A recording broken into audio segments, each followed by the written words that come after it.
Today I am here to inform you about the abuse of alcohol and drugs, specifically the abuse of drugs and alcohol in teenagers. Imagine you are coming home from a night out in the town with your brother's wife.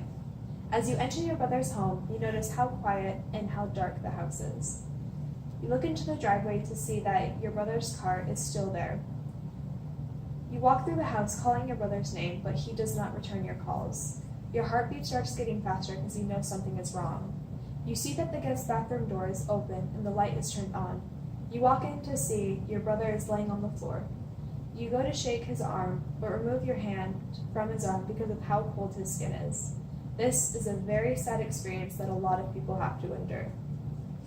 As I go to high school, I see so many of my peers around me abusing drugs and or alcohol, and it breaks my heart because of the choices that they are making. Substance abuse is a very serious problem with very serious consequences. Whether or not the family and friends of the abuser know about the abuse, it is still a very sad and very traumatic experience.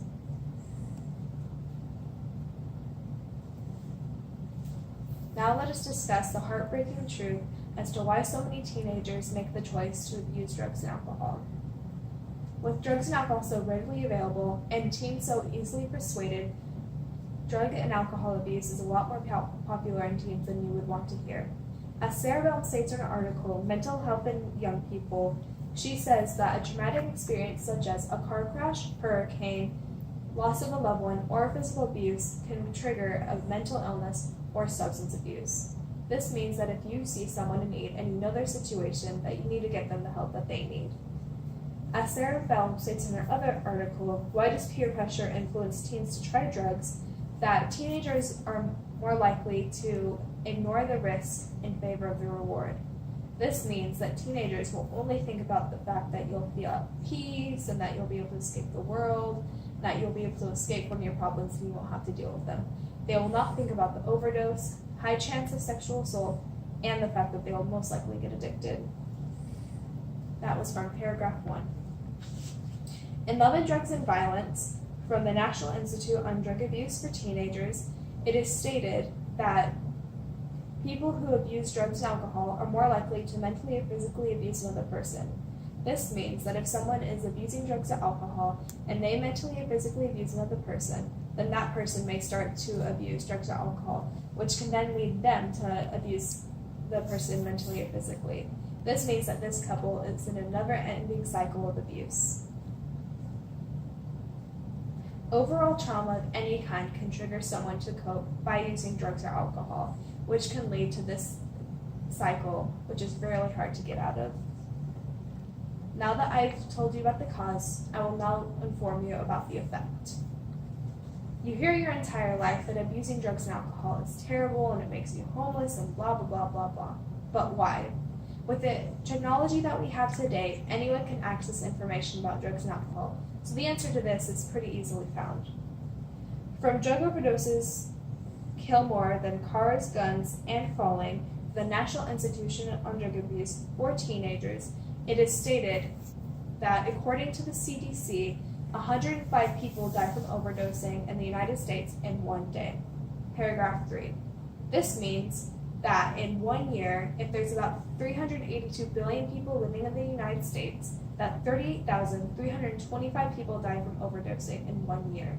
And in 50 years, that number goes to 2 million. So why is drug and alcohol abuse so terrible? Because so many people die from something that is 100% preventable. The National Institution of Drug Abuse says in their article, Why Drug Use Disorders Co-occur with Other Mental Illnesses, that patients with schizophrenia experience higher levels of tobacco, alcohol, and other drug abuse than in the general population. That is from paragraph 9. Paragraph 11. This means that if a patient with schizophrenia has psychosis and hallucinations, that if they take a hallucinogenic, which also cause psychosis and hallucinations, that their symptoms will further. Now that I've informed you about the cause and the effect, I will now inform you how you can help someone who is abusing drugs and alcohol. In the blog, Real Teens ask, how can I help a friend? It is stated that just telling a friend that you are concerned can be a big help, even though that person may not want to talk about it, and the effects of the drugs on their brain may stop them from hearing or acting on your advice, that you still need to try. Paragraph 9.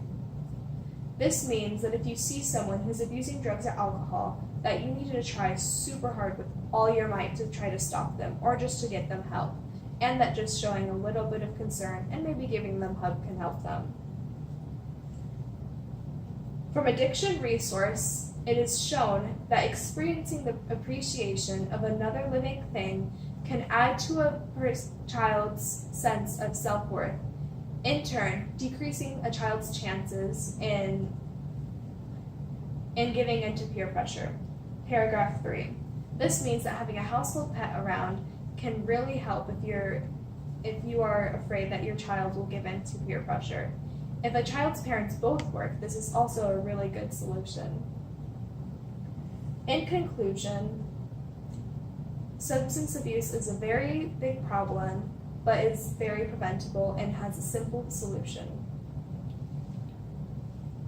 Substance abuse is triggered by traumatic experiences, can cause overdose, and can be prevented by a helping hand or paw.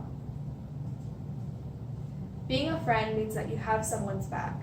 If you want to prevent walking in to see that your friend has overdosed, watch that friend's back and be part of the solution, not the problem.